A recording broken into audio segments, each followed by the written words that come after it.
Boy, I tell you what, this Phoenix, it catches a bad rap from a lot of people I've talked to about it, but other than the leaking it does around the dome, she has yet to fail me.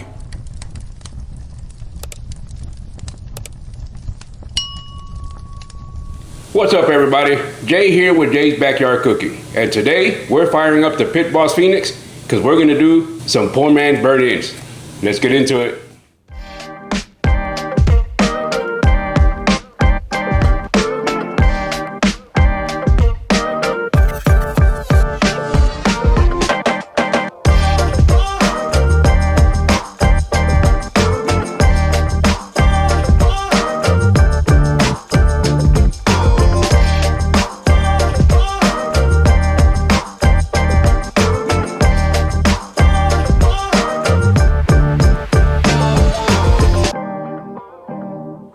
All right, I got the Pitboss all cleaned up, ready to go. I got her cranked up to 225.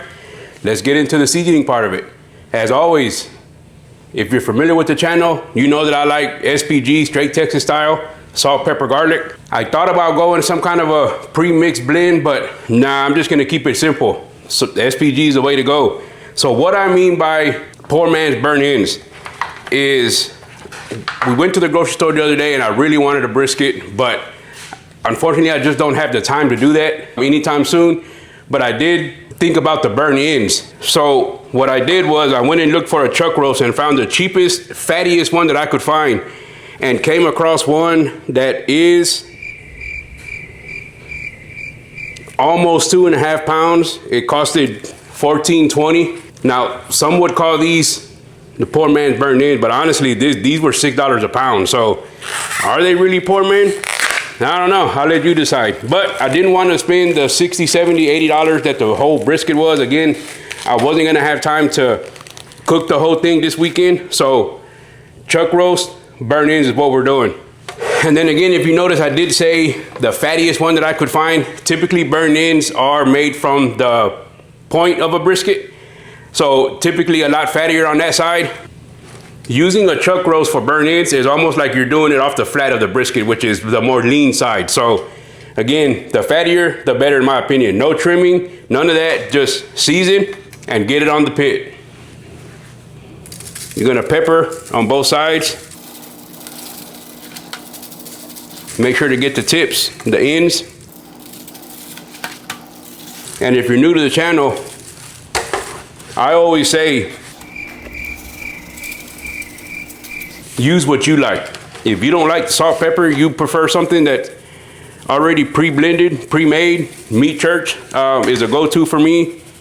Sometimes Dano's, but I think Meat Church for me has been my favorite if I'm gonna use something like that, which is very rare. If you're afraid you're gonna over-season, a meat chunk this big is really hard to over-season, just because you're only really getting the outside of it. So my rule of thumb is, once you feel like it's got enough seasoning, add just a sprinkle more.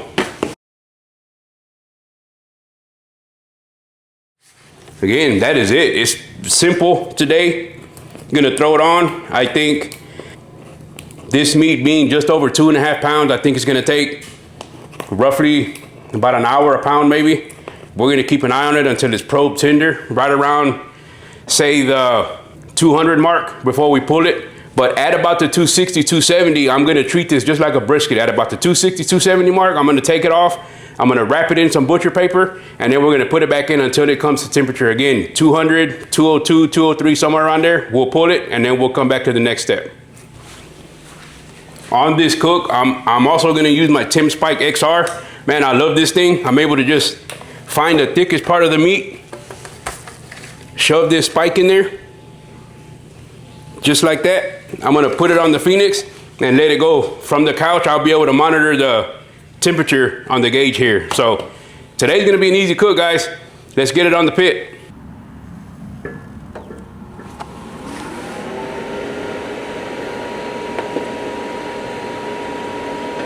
We'll get this set to 225. If you're in a hurry, you can do up to 275, maybe 300. 225 for maximum smoke. And get the internals put back in.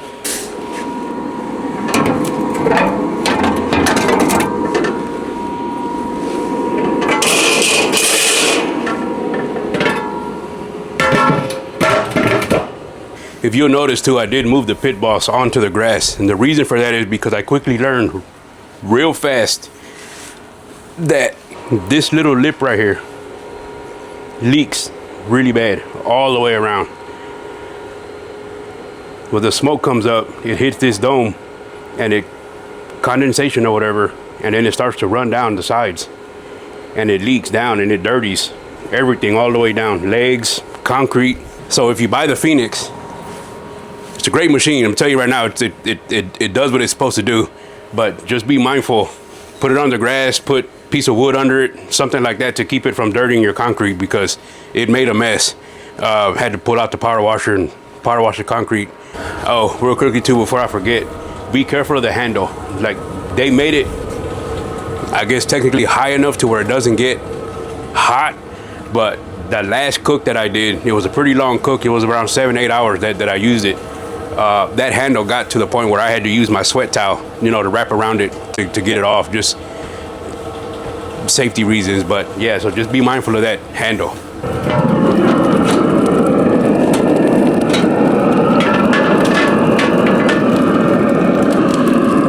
Then we're just gonna get this piece of meat and put it on maybe this side. And then this aluminum pan, I'm just gonna throw over here on this side just because I don't want to deal with it anymore. And I'll be able to use it once it's time to sauce. So put the lid back on there. We'll close that up a little bit.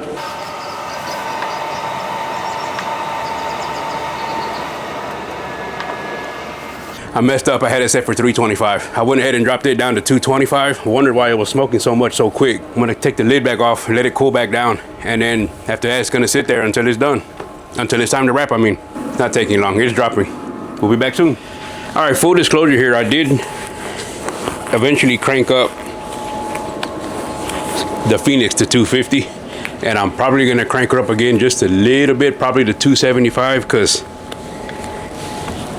we didn't have plans when I originally started cooking. And now we have plans, so now I'm just kind of in a hurry to get this stuff done. Shouldn't cause too much of an issue. I was able to cook it slow enough. I was able to cook it low enough to where it should come out tender, and we should be okay. And we're gonna find a way to work through it, because this is life. Life happens. We're gonna work through it. It's got beautiful bark. I'll show you. Very tender, you can tell already. Very nice. We're gonna treat it just like a brisket. Gonna take out this probe.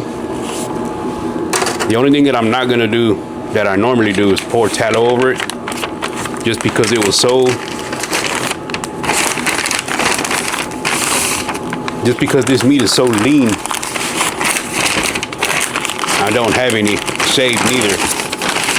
So I'm gonna get this just wrapped up here, tight as possible, just like a brisket.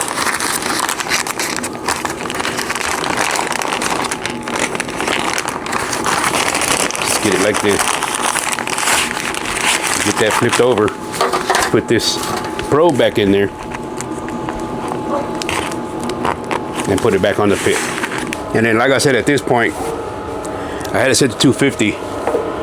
I'm gonna get it up to 275. And we should be okay. Again, I cooked it slow enough for long enough, and I believe it's tender enough that we're not gonna have any issues at all. So it was already up to 165 when I wrapped it. We're gonna get it up to, again, 200, and then we'll go to the next step. Okay, as I said, life happens. The brisket is already good. It's up to about 195. So I'm gonna go ahead and pull it. I'm gonna put it in my cheap Virgin Yeti bucket here just to keep it warm. We're gonna go take care of our business, and then when we come back, I'll finish up the process. Either way, I strongly believe that burn-ins they need to rest before you dice them up. Cube them up and then put the sauce on them, because if not, you throw them back in there with the sauce and stuff in there, the butter, all that stuff, I think they're just gonna crumble apart, basically end up being pulled beef, and we don't want that. We want them to stay cubed. So this is actually gonna be healthy for the process. Poor man burnt ends fit perfect in my budget-friendly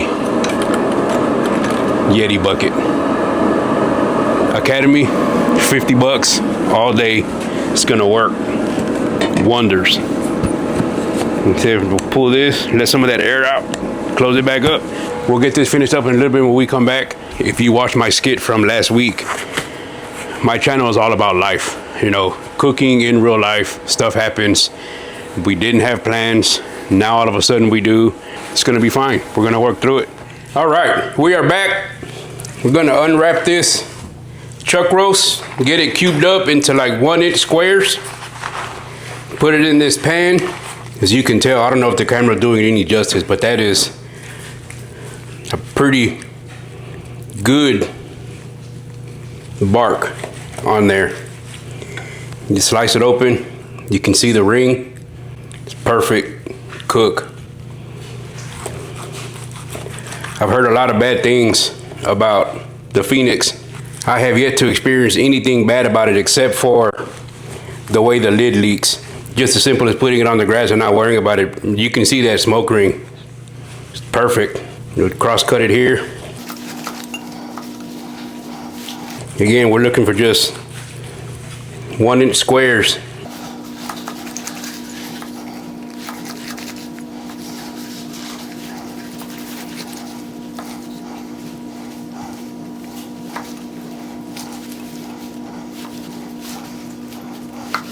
Till they fall apart. Just like that is what we want. We're gonna get these put back in, and then to this pan, some dollops of butter.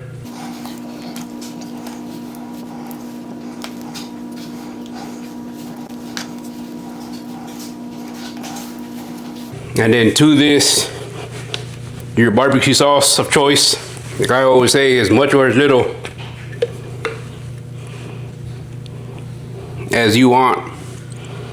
This bottle is 15 ounce. Probably had about a quarter of it. I went ahead and dumped it all in there. And then on top of that, a very light drizzle of honey. Of course, like I always say, if you don't want the honey, don't do the honey. I, for the most part, don't like sweet meats, but I feel for burnt ends, it has to have a little bit of sweetness to it. So we're gonna get this put back in the smoker. We'll keep an eye on it, and we'll be back with the end results. All right, back outside. I have the Pitboss fired back up. I dropped it back down to 225. At this point, we're just gonna let it run low and slow, and we'll keep checking it until it's the right consistency that I want it to be.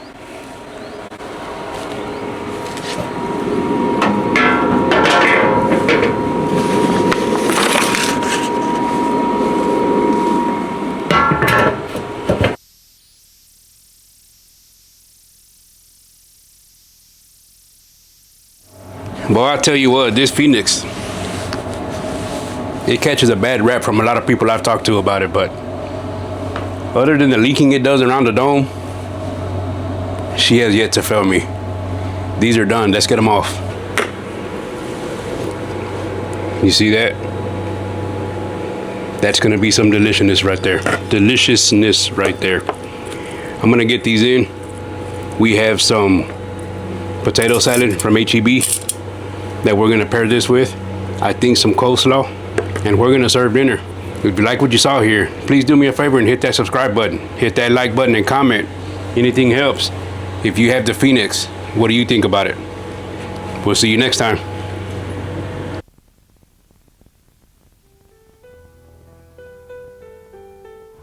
You know, folks, sometimes in life we label things to make ourselves feel better. Poor man's burnt ends sounds like a budget-friendly shortcut, but at $5.99 a pound, that chuck roast had something else to say about that. Truth is, it's not always about being cheap. It's about making the most of what you got and turning it into something worth sharing. Now, along the way on this cook, we had to step away handle some unexpected plans, and come back to the cook later than expected. But that's the lesson here. Barbecue, just like life, doesn't always run on your schedule. It throws curveballs, and it's up to you to adjust the heat, keep things moving, and trust the process. And in the end, it still came out perfectly delicious. But this story isn't over yet. This is just part 1 of a 3-part series. I've got 2 more videos where I'll be trying out different versions of burn-in using cuts other than brisket. So if this chuck roast version surprised you, just wait to see where I take it next. Because at the end of the day, it's not about what you call it, it's about what you create with it. So until next time, keep the grills hot and the seasoning simple.